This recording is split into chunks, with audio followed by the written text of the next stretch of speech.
these days, just because you win an international competition, it's not like automatic, boom, Sure. your career is settled for the next, Yeah, however many years.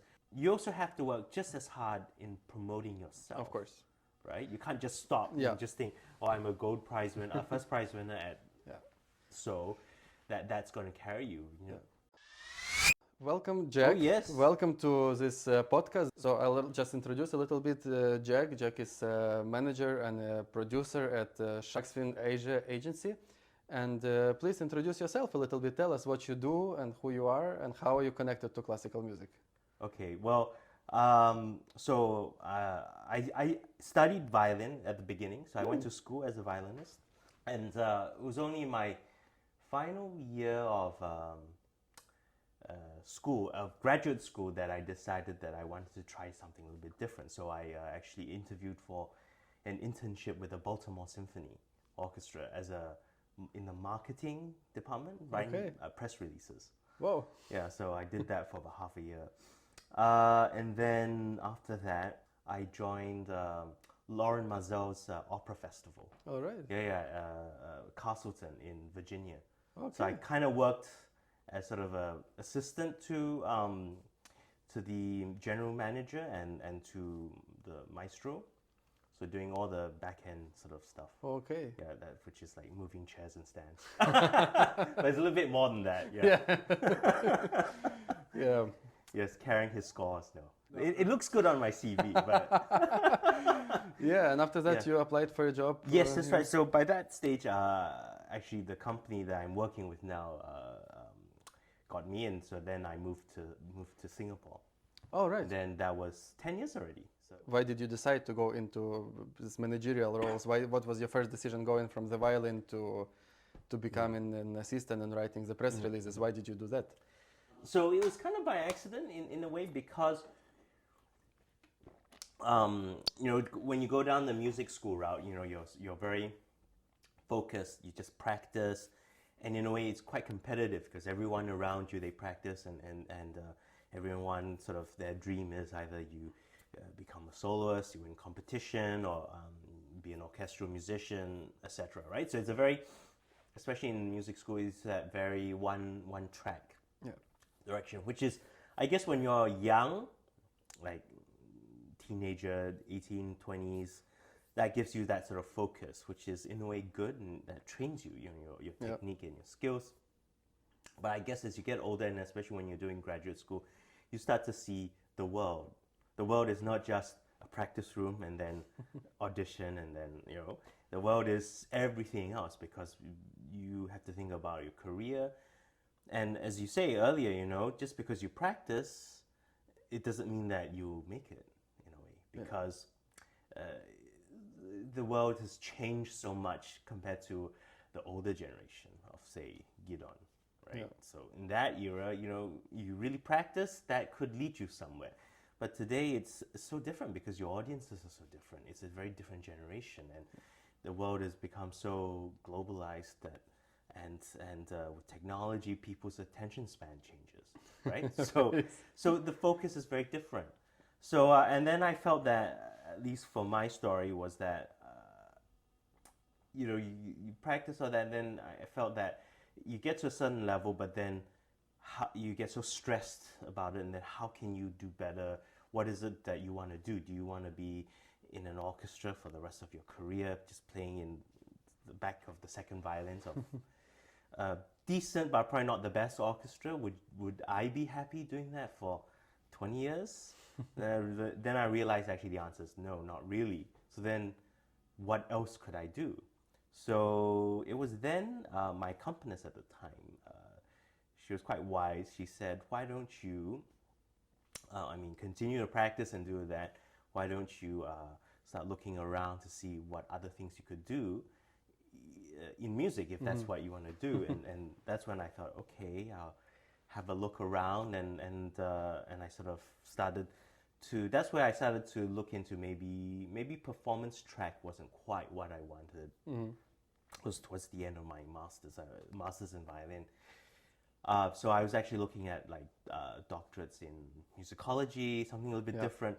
And then I chanced upon applications for internships in orchestras and different organizations, and I thought, why not just try it? So I literally just put together a CV and just sent, and then lo and behold, I actually got a reply from the orchestra.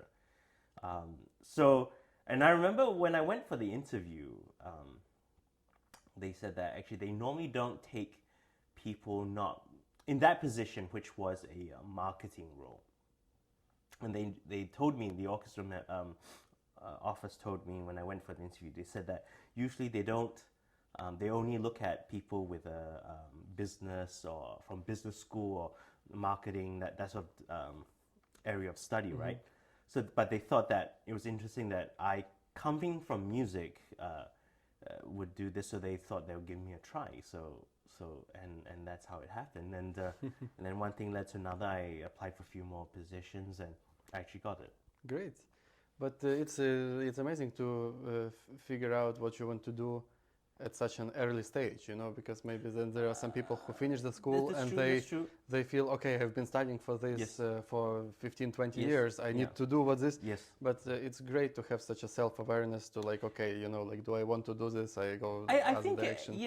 I wouldn't say it's early, but certainly you're right in that as I started doing, into this management role, and I started to meet a lot of people, even back when I was in school in the States, I started to meet a lot of people who become CEO. For example, a very good example was I got introduced to, at the time, CEO of New York Philharmonic, and he was a French horn player, and he played in an orchestra professionally in the US for many years, and then not suddenly, but I guess over time he also changed. So that was much later in that career, and I started to find out that a lot of these people in these top roles actually are musicians to begin with, right. and they transitioned one way or another, and I suppose it comes to us at different phases and different points in our lives what we feel or what we value is more important, and where we can be of value to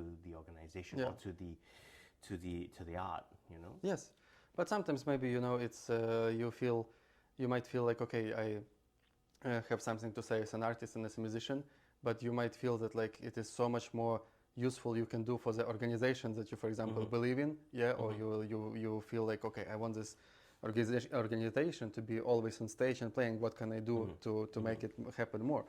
So this is also, of course, and it's absolutely vital that people in leading positions of management are also connected to music and have gone through studies, performances, so they can understand exactly how they understand not just the music and the knowledge about what they're selling or working with, but also knowing how artists and musicians think. Yeah, because it's so important. They have to be on the same wavelength. Yeah. So that is crucial, and that's the one thing I find is different in Asia to Europe, because in Asia the top management tends to be not from music, so there's always a little bit of discord, though it is changing in some places, but we see it a lot in Asia that they're not usually musicians or artists at the top. So it's a very different mindset. So there's usually quite a bit of clash in there. You said that nowadays audiences are different. The attention span is so much shorter.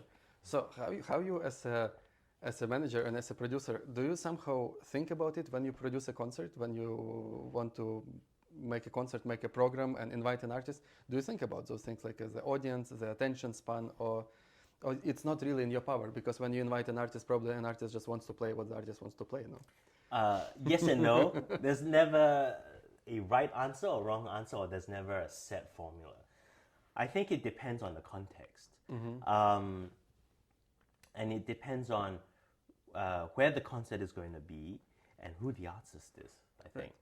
Because let's say with Gidon, it's you kind of get the programs from the management, and sure, you can have some discussion about it, but in Gidon, that he has a very set way of doing it, and that works is because he is Gidon, and so and usually audiences go to see him not because he's playing Bach or Mozart or Beethoven, right? It's because he's playing what he is, Yes. especially for the last 2 decades or so, right? Yeah. So there's that sort of part, and then there's certainly younger artists. That's where you kind of have to sort of help and advise the sort of direction. But that's also dependent on their repertoire as well, and what is their strength. Coming back to your other part of the question about audiences. Yes, attention span is getting shorter because of technology, where Of course. people want things fast and they don't want to sit through a whole performance, especially on recording, right? So they'll sort of fast forward to the best bits or the favorite parts. Can we do that on concerts now? We just play and then. Wait. Can you skip to? That would be a good format, though. Interesting format to check. Could be. I think that it's more to do with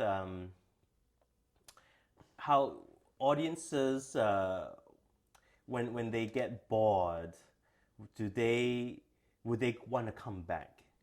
So I suppose it's about finding ways to engage your audiences, right? And so that they are used to listening to different kinds of music. I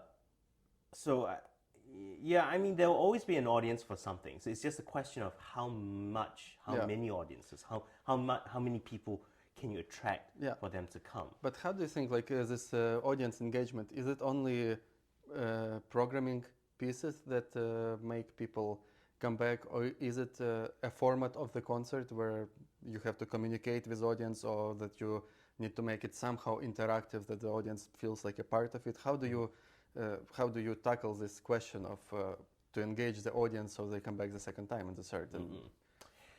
I think I don't think there's a set format. Of course, yeah. And I think it really depends on, in each region, especially in Asia, in each region, each city, each country, they have different culture of going to concerts.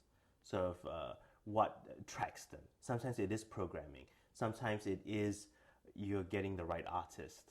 Sometimes it's the pieces. And sometimes it is because they want something a little bit different. So I think it depends. And especially in Asia, the power of marketing is crucial. I mean, we're here in Korea. So, and in a way, Koreans, not just looking at classical music, but in the broad aspects of performances here in Korea, be it K-pop or classical in our case, or anything else, the power of marketing is crucial. It's that whole package. So, like what we were saying earlier, practice, so that we can get to Carnegie Hall. Of course, one has to be a certain level. You can't be not good, right? You have to be a certain level, right? But what takes you to the top? So the practice gets you through the door, let's say. Yeah. Right? So and as you say, these days there's so many fantastic players. So those that get through the door, it's a lot, a dime a dozen. Like I mean, when we were in school, like when I was in school, they were churning out hundreds of violinists every year, everywhere, Yes. right? So where are they all going? Well, many schools, and they all play very well. They can play all the concertos, all the pieces, right? They all can pass the audition, but where are they going? So that level, there's a lot of people. So how do you get from this level to the next level? So what are the things that you do? Those are things that are beyond the practice, I think. Right. Of course, certainly, if you're good looking, it helps a little bit. But one also has to know how you to market that. One could be good looking, but then you don't know what you're doing with it. Yeah. Also, your personality. Yes, exactly. Yeah, you may be good looking, but then you're a bit shy. You kind of don't feel like you want to show off or something. Yeah. Which, in a way, in our field, you kind of have to have that confidence a little bit. If you really want to make it that you're daring, a little bit daring to push the envelope a little. Yeah. But I think it's like, there is a big, for example, question between being authentic self, being yourself how you are, or improving certain things. So, for example, it's fine if you are if a person is shy. There is nothing wrong with that.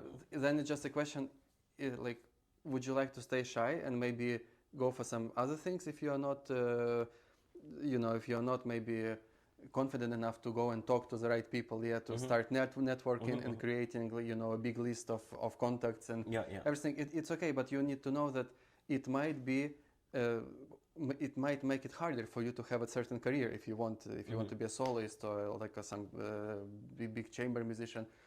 And some things I think can be also in small ways but improved. Anyone can go and do like a speaking course, and how to speak. Anyone can do this course and that course, and it all helps a little by little, and it's possible to also become that confident and open extrovert person to an extent, of course, with studying, and so which is again the things that are beyond practice. But obviously, like, to get to another level, it's of course there is a whole package of like your personal qualities that lead you there, but also it's a lot about being lucky, being heard by the right people, creating this network of contacts and of people who you can approach, and also to becoming very personal with people, right? Because you can't really so easily to talk to someone that you don't know at all, like any agent or promoter or manager. You still need to build a little bit of personal connection, right? That's true. Yes, so for example, for you in your company, how do you, so there are artists, like, by the way, a little bit background information, we are now in South Korea, in Seoul, in a hotel room, and we are here on tour with Kremerata Baltica and Gidon Kremer, and we have a concert tonight, and Jack is being a manager on this tour, and so we are very grateful for being here. It's amazing after COVID to finally be flying so far away in the world and play in these beautiful concert halls, like today in Seoul Arts Center. Yes, which is always amazing to be in. And I just want to say, you were saying earlier about being true to ourselves, being authentic. We don't want to put a facade on. I think there's two sides to that coin. One is, we are at the end of the day artists, and we, through our music, be it or even actors, right? Through their craft, their art form, they have to create a persona in a way. So I wouldn't say that it's necessarily bad in that sense that they're being someone who they're not. But it's sort of like that persona, like when, some people are shy naturally, like, but then when they go on stage, it's like totally different. But then when they're off the stage, it's a different person in a way. But that's their artistry in a way. So I wouldn't say that it's that when they are sort of in that sort of mode, it's totally wrong, and that they are not who they are. But at the same time, for them to really break into this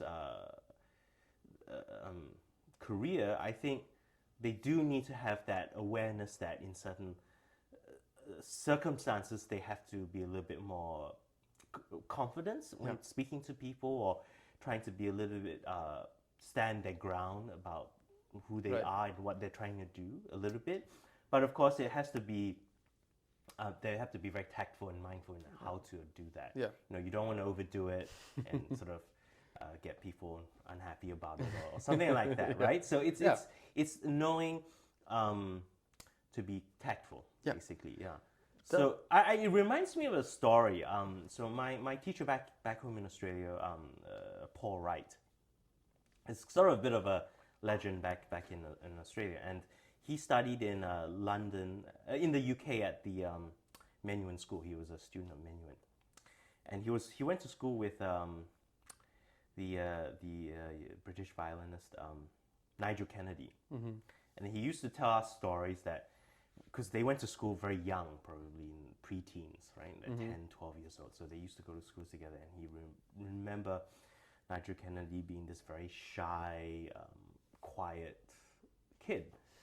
And he said that as they grew up together and over the years at school, he kind of opened up. He forced himself to open up, because if he wanted to build that career and do the things that he wanted to do, like on the jazz stuff, he had to build that confidence and do it. And he said that it was kind of like he had two sides to his personality. If you knew him personally, he was this very quiet, shy, reserved sort of person. But then, of course, as part of building that persona on stage and that he was this very different person. Yes. So in a way, that's the craft, I think. Yeah. You said about marketing, and that it's important, especially here in Asia. But who is investing in that marketing? It's not artists themselves who are investing, no? It's like managements, or is it agencies? Yes and no. I think it's a bit of both. Because the managers can only do so much and give some direction. But at the end of the day, the artist also has to input because it's their career as well. So I think it has to come to an agreement between the artist and the management. But how is it? Are we talking about digital marketing, or are we talking about some just old school TV ads and posters and everything? What are we talking about when we speak about marketing? I think it depends on the region as well. So I think there's a few parts to it. So I think in the first part, the artist has to have their own marketing power, marketing base. Yeah. Right. So I suppose things will be like in these days would be Instagram, Facebook, which is the artist's own collaterals, the things that he or she can control, like so their own page, writing their own bios. I suppose their photos first and things like that.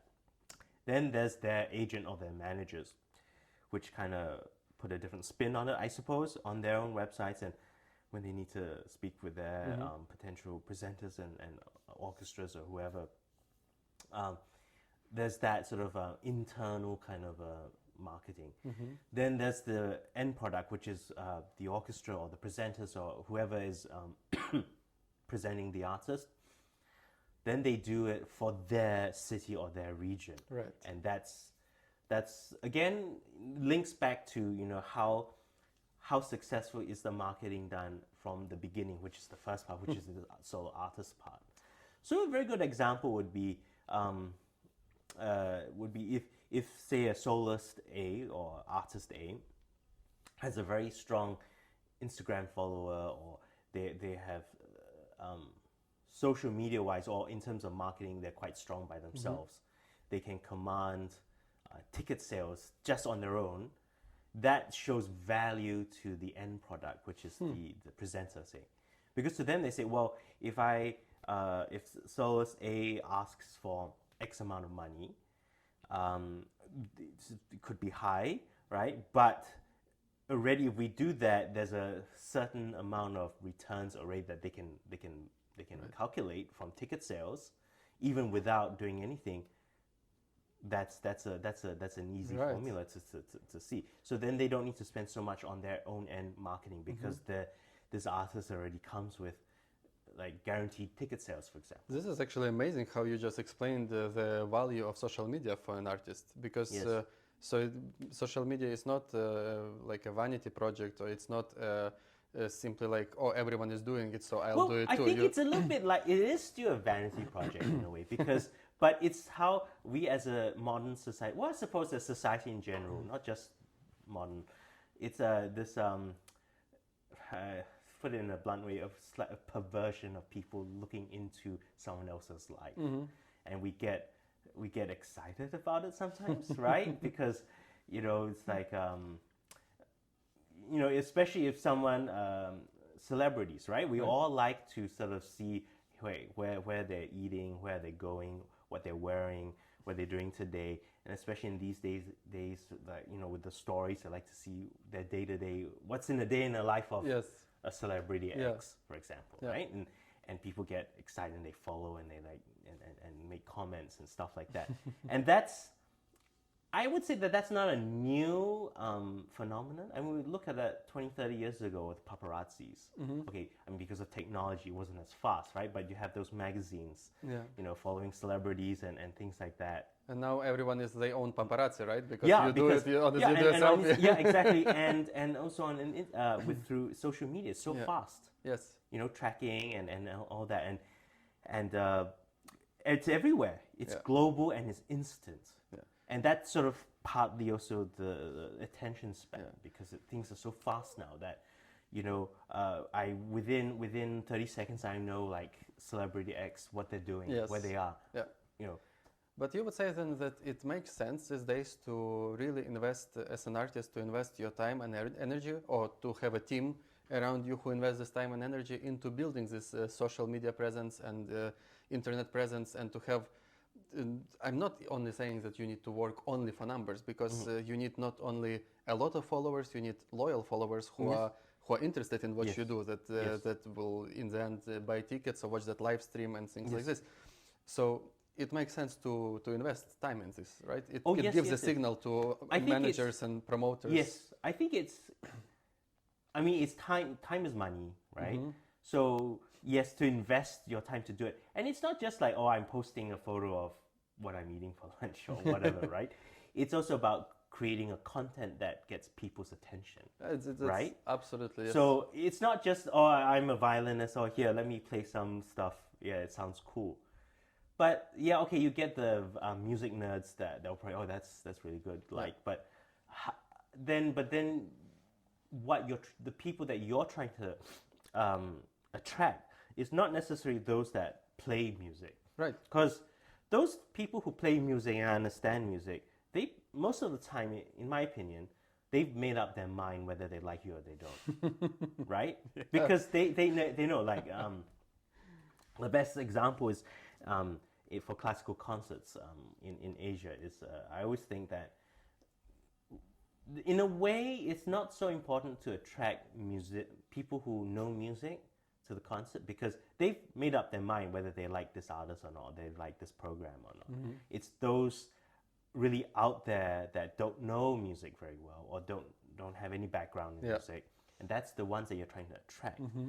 And so now you see, let's say with the orchestras, symphony orchestras, how they're using, let's say in Singapore, right? Because that's where I live, so I see much more clearly like the Singapore Symphony trying to do a lot more pops concerts, film music, probably more known artists that people sort of latch on, like, oh, it's a known name, so there's a higher chance that people would sort of like, okay, I've heard of this name, so let's go watch it. Or they do more known composers that people, out there sort of know a little bit, are more familiar with, like Beethoven, Mozart, for example. So when you do a concert of contemporary music, it is difficult because it's not necessarily that it's bad music. In fact, those people out there, they don't know this music. So, they probably, most of them have a very open mind than musicians or people with music background, because they say, oh, this is interesting, I've never known about this, but they just are not familiar with it, right? Yeah, yes. It's like food, right? If you're not familiar with the type of food or what this is, you're sort of like probably half like, do I want to try it? But then if I try it, I'll probably regret it. Because maybe I don't like it, right? You always need an introduction. Someone needs to come and tell you, like, you should try it. This is amazing. Take a bite. Just take a bite. Just give it a go. Yeah, but right? it's also like, about this familiarity. I was reading a book called Hitmakers. It was analyzing like the hits of the last century in like pop music, and it comes to kind of conclusion that people want something a little bit new, but also to have enough familiarity there, not to be completely out there. So, and even it was speaking about the very famous artists. They said that, for example, almost none of the big pop or rock stars or those musicians who have changed the direction of a style of music, they didn't change their direction from their first album. The first album, the second and the third, maybe even the third, was still building on a taste and likes of the audience which they already had. And only later, when they already had a presence and a power and a fame, they were able to be more radical and adventurous and change things.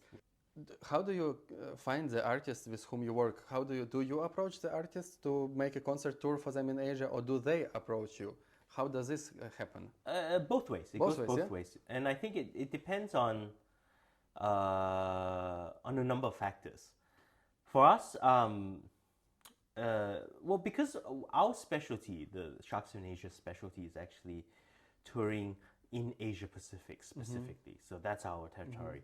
And unlike Europe, where you have agencies that do whole of Europe, everywhere, right? So the German agencies will also do this, but also territory within Germany, for example. But in Asia, it's very much you have agencies within each country, but they don't really do towards whole of Asia, from China to Japan to Korea to Taiwan to Southeast Asia to Australia. So it's really fragmented. So we are one of the few that does that, which gives us an advantage in that we can look holistically for the region. And there's fewer of these agencies that deal with the whole of Asia.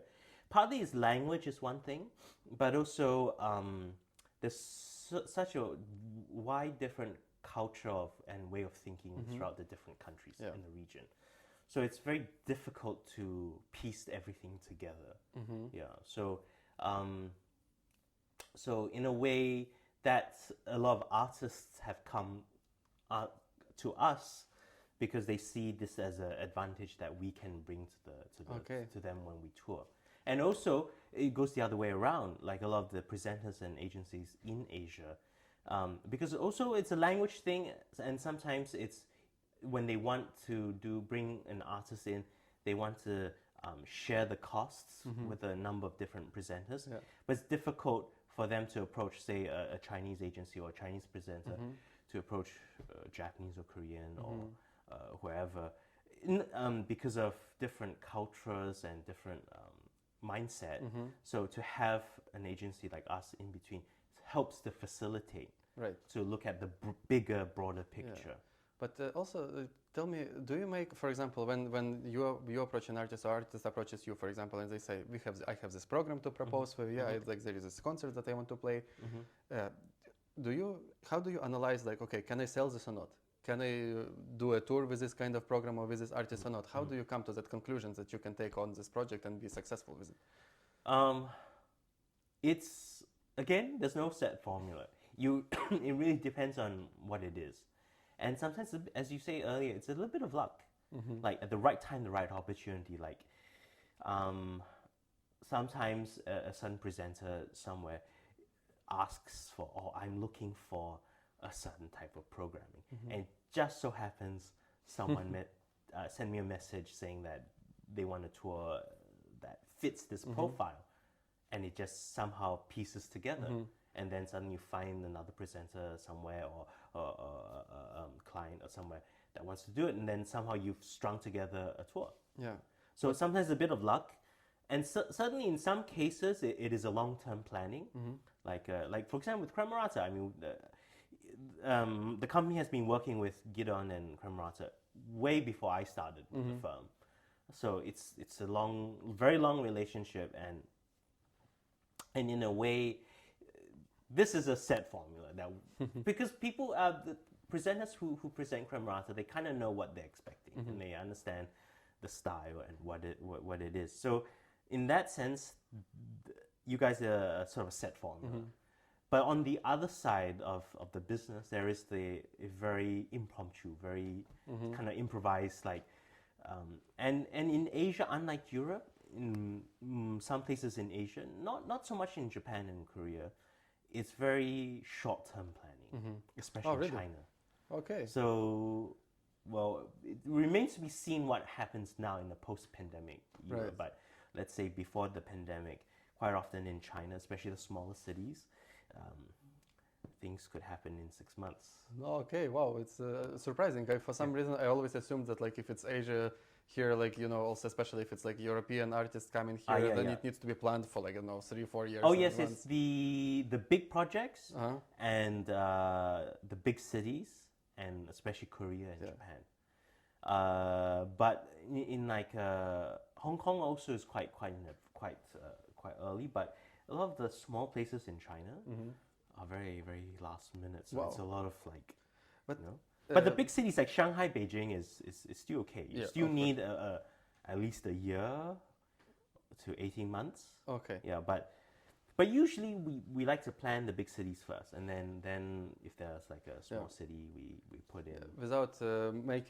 Without disclosing any secrets of the trade, of course. But what makes an agency an agency? So basically, you have probably a contact to every concert hall, right? Pretty And much, have yeah, yeah. you know someone personally in every concert hall, and then when you have for example, an artist or an orchestra with whom you work, you can call or send an email and say like, hey, we have this program, can we put it here like at this date or at this period, right? This is what you how you find concerts. Yes. And do you how does it happen? So you have a program. Do you just send this email to everyone, or like that? Oh, I have this orchestra coming in September.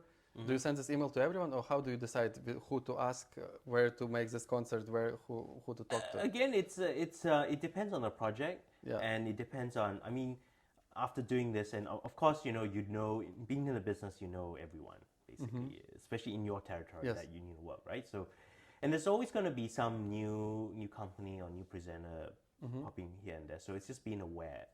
But in terms of the projects, you kind of also by knowing these people, you kind of know the taste of Right. the artistic director at this venue or the programmer or this venue. What is their direction? Do they do more contemporary music or they like to do early music, etc. So you kind of know a little bit how to gauge. So it's also actually it's for the artists themselves. If you are, of course, if you are already a successful artist who has a management, it's different that the manager who is thinking how to propose your concerts. But if you are just starting out, I think it's a good idea to also check like your local venues, for example, check out the programming from the past year for the future, and to see like, okay, so they have this taste, like this is what they are programming. I can come up with a program that fits this, right? And then you can come and say like, hey, like here I am, here is my little demo, or like or come to my concert and hear what I can offer you. Yes. Yeah. There's really no one answer to of all course. this. There's so many ways around it, and sometimes, at least what I can say for in Asia is that you just have to try and things move very fast in a way. So things change, direction changes, and unfortunately in Asia, a lot of it has to do with politics as well. Okay. Yeah. So, for example, I was just talking to some of our Chinese partners. We're talking about the next 2-3 years, the planning, and the question of Korean artists came up because so a few years ago, this was actually back 2015 or 14 even. The American government decided to put these ICBMs in Korea. What is ICBM? The intercontinental ballistic missiles. Okay, Yeah. So because of that, the Chinese government protested to the Korean government, saying that it's a threat to them, right? So in retaliation, unfortunately, we as artists suffer the consequence. The Chinese government says, then if the Korean government continues to allow American missiles to be placed on Korean soil, then we'll have to ban something from Korea, and so they ban Korean artists, so Korean passport holders to perform in China. So you think that so it means like Korean orchestras, like Seoul Philharmonic, for example, can't go to China, which is true. But it also means, let's say it's London Symphony. If one of the violinists is a Korean passport holder, or the French National Ballet has one of the dancers or one of the crew members, for example, holds a Korean passport, they won't be able to enter. Wow. Which has been a problem. So it's things like that one has to know. Yeah. For example, Wow. and there are a million other different things as well. But that as a top of the list that just came up. Yeah. But it's clear. I mean, of course. I think in a way, Asia has a lot more of this issue. Yeah, so it's crucial to have an agency like yours yes, in a way. But it's also to understand that Asia works very differently to say Europe, where Europe is much more in solidarity. There's more even playing field in that sense. Whereas in Asia, that's why agency work in Asia has its advantages, because it's between countries to countries, and in Asia is so different. How do you? It's not even just a language issue of language, but how do you find a productive way to work? So like part of what I want to find out with this dialogues is how do we make it as classical musicians, right? Because I think often we are really stuck at practicing, and we think that, of course, practice makes perfect, and we're gonna. The more I practice, the better I become, and it is true. But as we spoke before, that there is a certain level that you reach, you already, can play everything. You are special because in the end of the day, we as human beings, everyone is special. So everyone has something special to offer, and also in their playing, in their approach to music, in their programming. But yet there are all of these little things that make your career go forward. Of course, being in competition helps, having a famous teacher helps, studying in some big school helps, maybe meeting some famous conductor who says, come with me and play some solos for the next 3 months. With Sure, yes. Of course it helps. Yes. But is there also a way that a musician can approach an agency, or a musician can approach a promoter and propose something by themselves if they are just starting out? Is it possible or not really? It is, and I think there's no harm really, and just because, and there's no harm to try a few times, because it's not. Sometimes it's the timing, as we talk about, the luck. So sometimes with an agency, it's like it's not that they're not interested, or it's not that they don't like it. I think it's more the opportunity where with with your playing or whoever it is, does it fit into a specific programming plan? That sometimes by luck, sheer luck, as I was saying earlier, sometimes it just so happens that, say, a jazz group, right, writes to me. And usually we do very little jazz, because in Asia there's very limited market and very limited presenters that would do it. But just so happens that the certain presenter that we work with was asking for an American-style jazz group. And it just fits. And it worked. Wow. So there are times that it does happen like that. So that's one. It's just pure luck and just right. Another one is, I think, especially for more conventional classical artists like violins, pianists, and playing very standard repertoire, there has to be something of value that's beyond the playing, I think. Sure, or that you have a unique voice in your playing, something that makes you stand out, very, very uniquely, that would attract the attention of an agent or manager. Yeah. So, a unique story, actually, for that matter. Yeah, this is the question of story arises because it's a narrative, you see, right? That presenters can sell. Yeah. And people like to buy into that. Yeah. Be it clothes, a designer, a watch brand, or something. And if you have a very interesting story to say, like, especially these days, if you're talking about sustainability, about the environment, people buy into that. Yeah. The question of story is, it seems to me in the conversations that I'm having lately, the story is crucial. It's absolutely because it's just, I was, for one website that I was creating, I had to go through maybe 300 bios of artists who were taking part in over a decade, in this organization. And I went through bios. And after 4 or 5 days of just reading people bios and copy pasting, I was like, wow, there were maybe 3 or 4 bios that stood out, because the rest was okay, born here, started playing violin at the age of 4, went to school, won this, blah, did blah, that, blah, blah. and Yes.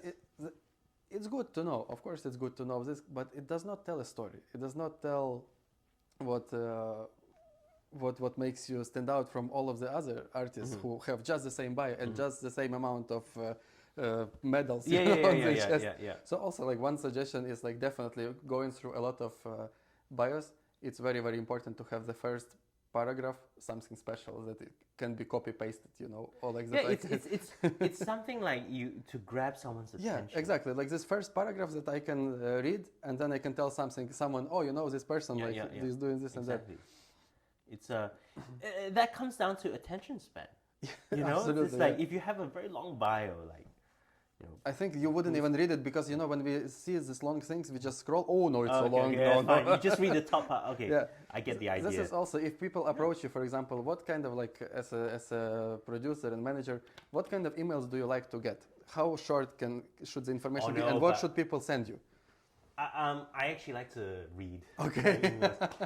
Because always it pertains a lot of very important information. Does it make sense? Like for example, of course, in pop music, it's obvious that at least how it was before that you record a demo with your group, with your band, you send the demo to people to listen, and then they can grab onto it. In classical music, do you record demos? Like does it make sense if you come up with some kind of project and programming? Does it make sense to make a demo? A demo, or if you have it in performance. I mean, because at the end of the day, what speaks stronger is you have to watch it, right? Or you have to hear it, you have to watch it. So right? you can write the most flowery, most beautiful bio and CV. It doesn't mean a thing when you listen to it. It's like, what is this, right? Right. So at the end of the day, you want to listen. You want to have good footage, because especially in Asia, again, it's partly language, right? I mean, they will eventually translate everything, but to get their attention, they want to see it. Right. They want to see the art. Right. You are speaking about presenters. Presenters. Yeah. So I mean, since we're in Korea, a very good example is K-pop, right?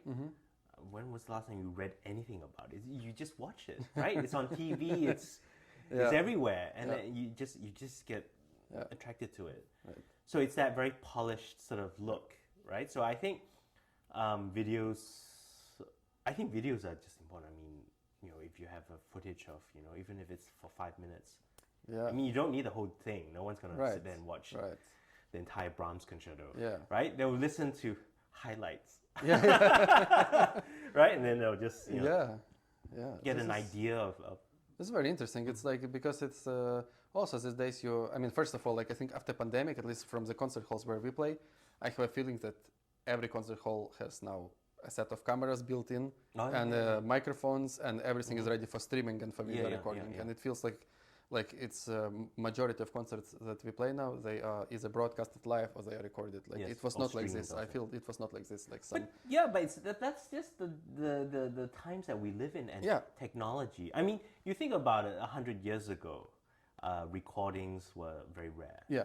Right. And in fact, some of the really old guys that we grew up listening, they didn't make recordings because they thought that it wasn't for them, right? It was only like in the era of Heifetz that really capitalized on that, because they saw it as a potential to develop, right? So this is we're in that era of change now, and for us it was the pandemic that forced us to think very differently. But on the flip side, I mean, at least from Singapore and in Asia, the perspective is that with these recorded and streamed concerts are not really more marketing things, but they don't really generate income, and it's a lot of work for very little money, right? We can I love it. You have so much insights, from your years of it's just career. Things that I've seen over the years, and things that are, because I do get this question here and there from people, and it's just letting them know what is it like, because it's very different, because I come from music, so going into this job at the very beginning, the knowledge is there, right? So I know about music, I know who the artists and musicians are, so in a way I understood, and I understand how musicians think, because I am one. But what was an eye-opener for me was the business of how it works behind all the scenes, and that's very different. As musicians, it's something you never learn in school. You don't learn anywhere unless you were doing it. Yeah, because but shouldn't they teach a little bit in school? Like how is it? They should. Maybe I'm sure that in many schools they do, but like but when I was studying, we didn't learn anything but practicing. It's just go practice. Scales, practice. That's it. But that's true, and even nowadays, a lot of schools are starting to introduce like music management Yeah. and things like that. But then you kind of question it because the people who teaches that, do they Do they how much manage it? have they done this? Yeah. They just teach from a book, right? Right. So a lot of this thing in like arts management, or at least in music, it's a lot of it's hands-on stuff that you have to. Yeah. It's like, how do you teach negotiation, right? Especially on fees, right? How do you Yeah. how do you teach that? You know? Well, yeah, it's a big subject, but here it's also like, it's so hard to like, because you as a musician, you are yourself a product, right? And I mean, you need to get paid for playing music, Yeah, of course, right? of course. But like, how do you ask for money? How do you think like? Or how do you even quantify? When like, someone is why I'm worth X yeah, amount? exactly. And when someone writes to you an email, okay, like so, like how much would this cost? And you think like, okay, if I put this number, then maybe the person is gonna think that I'm arrogant or that I'm greedy, too much, And, but if I put too little, then I'm losing out. Yeah. It's interesting because it's has to come to some kind of formula, right? It's a number of factors, right? I mean, it's how much you want, how much you expect, how much you think you're worth in the market. So as well. without saying the numbers, as a classical musician, can you make a very good living playing classical music as a soloist? These days, it is a young, Yeah. up and coming. Wow, that's a tough question because I mean, as a soloist, like touring soloist, Yeah. it's hard unless you are really in the AAA list. And the fee structure stuff is also a little bit of luck as well, because whether there is a value that you can get higher or not by with some orchestras, and whether they're willing to pay Okay.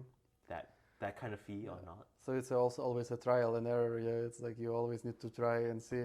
Because I don't think that we need to be greedy, but at the same time, like when you charge as a musician, you are not only charging for 1 hour of performance. You are charging for your skills, 20 years of practicing. exactly. Your skills, the things you bring to the Yes. table. So some artists, okay, I won't name names, but some artists, because they've done so well with their social media, they can command higher rate because they can bring what they can bring to the table is, you hire me, look at my Instagram followers. I think I can guarantee you X number of ticket sales, even before you do any publicity. You just mention that I'm in your season. Didn't we just played a concert with Song Jin Yeah, Cho, yeah, for example. the pianist, and it As was an example. sold out like 6,000 people Yeah. outside venue. It was Yes. So for amazing. example, artists like that. Yeah. I mean, I don't know because I didn't sign the contract for that, so I don't know how much the Yeah. fee is. But people like I think they at that level you be comfortable. Well, but also, I mean, just hats off to Song Jin because he plays amazing and he's a fantastic musician and a performer and also just a personality. He comes on stage, there is his presence. But it's actually again coming back to the personality. Yeah. If you meet him off stage, right, he's actually a very quiet, quite reserved person. But when he's performing, his persona, and the music comes out, and you see that's the.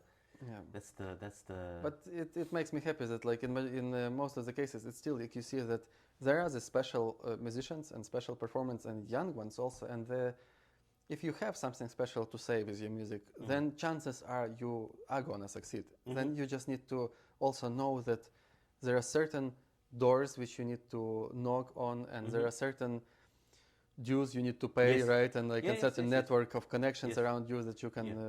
And coming back to the discussion about competitions and Xiongjian also is, these days just because you win an international competition, it's not like automatic. Boom, your career is settled for the next however many years.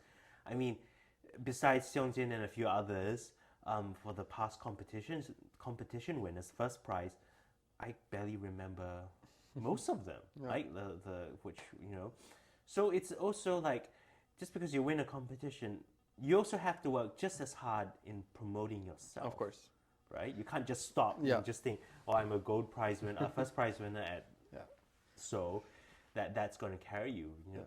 It's interesting, You the know. subject of self-promotion, because maybe, so it's, of course, it's a big difference. If I want to, if I work in the orchestra, and this is the only things that I want to do, I don't really need to, after I got my job, I don't need to work too much on self-promotion, because, you know, it's like you are employee, right? You're employed by an organization. Yes. An organization is promoting maybe you, or just an organization With as a with whole. collectively. Yeah. So then, sure, I have no need. But if you want to be a chamber musician, if you want to be especially a soloist, there is a big amount of pressure on this, like self-promotion, and it should not be considered as something bad, you know, creating that profile for yourself and creating that, making those social media accounts grow, having the active website with valuable information in there, and it's we should not be shy as musicians. We should not be shy because, of course, if you do music for yourself, then it's great. But it's you are doing music for yourself. But if you want to make music for others, and as a career builder, you need to make yourself known, because there is so much noise, there is so much information around there, that if no one knows you, no one knows you. That's true. That's true. So it's like there's so many factors, really. Like you need a unique voice, something special, and then at the same time you need to build that media sort of following, cult sort of thing. Right. And you never know that where it gets you, and then you just have to continually to do that. Yeah, this was for me a little bit of a discovery, because when I started building websites, I was interested simply in technicality of it. I loved coding. For me, it was like I felt like I'm in a magic land, because you write a few lines of words, and then suddenly something happens on the screen, and you're like, oh my god! And this button I pressed and it went somewhere. So I enjoyed that, but then I realized that actually building websites for musicians, if I just build a website and I give it to you, and I just say, okay, thank you, goodbye, it's not really helpful, because a website is simply a tool. Yes. But to know how to use the tool well, and how to, because for example, right now, when you spoke about marketing, like it's I more and more read that these days marketing is all about content creation, right? That it's content marketing. You don't anymore like put this like pop-up ads and everything, because it only makes people annoyed about your brand and about your company. So you need to write something valuable, free, and people read, and then people might get like, oh, I'm gonna check out, you know. So of course, like this series of podcasts, it's also for me like marketing of my company. But at the same time, it's just super interesting for me to meet people like you and talk about this, because it's you know, I'm like in an hour of conversation like this, you learn. It's always about perspective. And it's always about narratives. So interesting. So I mean, this past 2 years, you know, had not exactly recorded podcast conversations with my friends back home, but you know, conversations about different things. And my friend was telling me about, because this one friend, he's into vintage watches, and you know, some really fancy stuff. And he was saying that, you know, well, at least in Singapore, it says, you know, people buy when you tell a story. Why some brands, right? Never mind the price, never mind the value, never mind the quality. If you have a very interesting, unique story to tell, people buy into that. People, because they feel that they're buying like into something heritage, right? And they think that, oh, you know, because it's a legacy. It's like, for example, because we're talking about watches, the best tagline that Patek Philippe has ever done for themselves is a tagline: you don't own a Patek Philippe, you merely keep it for the next generation, right? That's a story to tell, because that's a story, right? So that's what people buy into. So if you use that kind of idea into classical music, so what could you come up with, like, right? The story is incredible subject. So I would encourage everyone, you know, like this, for example, podcasts. It's becoming, of course, it's in the States, it's a big thing, like listen to podcasts on your way to work and everything. But it's coming also like to all of the other places. And podcast is an amazing way to create content, because also it's not only the audio or video you record. So we record the podcast now with an iPhone, you know, it's going to be on YouTube. The audio is going to be on all of the podcast services. And then you take the some bits of it and you repurpose it into a blog post, you know, Oh, yeah, about music production, about, Yes. you know, because Yeah. from this conversation, I can see already that we have like 3-4 subjects to do a separate blog post yeah, about yeah, it, you know. So you spend an hour and you gather material not only like from thin air, but from experience, you know, that you bring to the table. Yeah. And so every musician can do the same about like anything that is connected to classical music. You know, I don't know, I have a friend who was very passionate about changing strings on a double bass. You know, she was like always looking for. She was like, if I change G string to this, Yeah, yeah. and if I change A string What to would this, it sound like? oh yeah, like can you hear the overtones? And I'm sitting there, I was like, no, I can't hear the overtones. but she was very passionate about this, and Yes. you know, you can Yeah. create, like I'm sure you can create the whole yeah, podcast, yeah. speak once in 2 weeks about strings. Oh yeah, yeah. You know, you can do that about Rosin or about French violins. Yes, you know, or bows, or Yeah. yeah. So like I definitely encourage everyone to go and do this because you can do it just with the phones that you already Yeah, have. that's true. You put your AirPods, you know, and like or you invest $20 Yeah. in a basic microphone and you go for it. Because like and it helps you tell the story, and also the story will develop itself because then you maybe don't need to come up with a story sitting in your room, you know, locked away. You can develop the story Exactly. in the process. Yeah. It's you have to start with doing something and then just stick with it and just keep going. Yeah. You know, like if you see some of the more successful, let's say in the classical musicians who've done really good stuff on self promotion, or I suppose on social media. I'm sure when they started, like right at the beginning, it was just like random stuff. And then it started to pick up because that's their narrative then, right? They do kind of silly stuff on online and they post it. And somehow, you know, other kids get attracted, say, hey, this is quite cool. And then they follow and more follow. And then it becomes a bit more professional. But that's your narrative, that's your direction. Yeah, when we and it works for them, you know, and there's nothing wrong with it. It's just that if that's what you like to do and that's sort of your personality, then go for it. Imagine for a second that you are in a university, in a classroom full of students, and you can give them an advice of how they can make the careers, how to develop their careers. If you could give them career advice, what would you say now? I think first is you got to follow your passion. What is it that you want to do? You know, like is it to stay in music is one thing, or in the arts, right? Or do you see yourself that, you know, you want to do something completely different? That's fine. I think you just need to be clear what's the direction, right?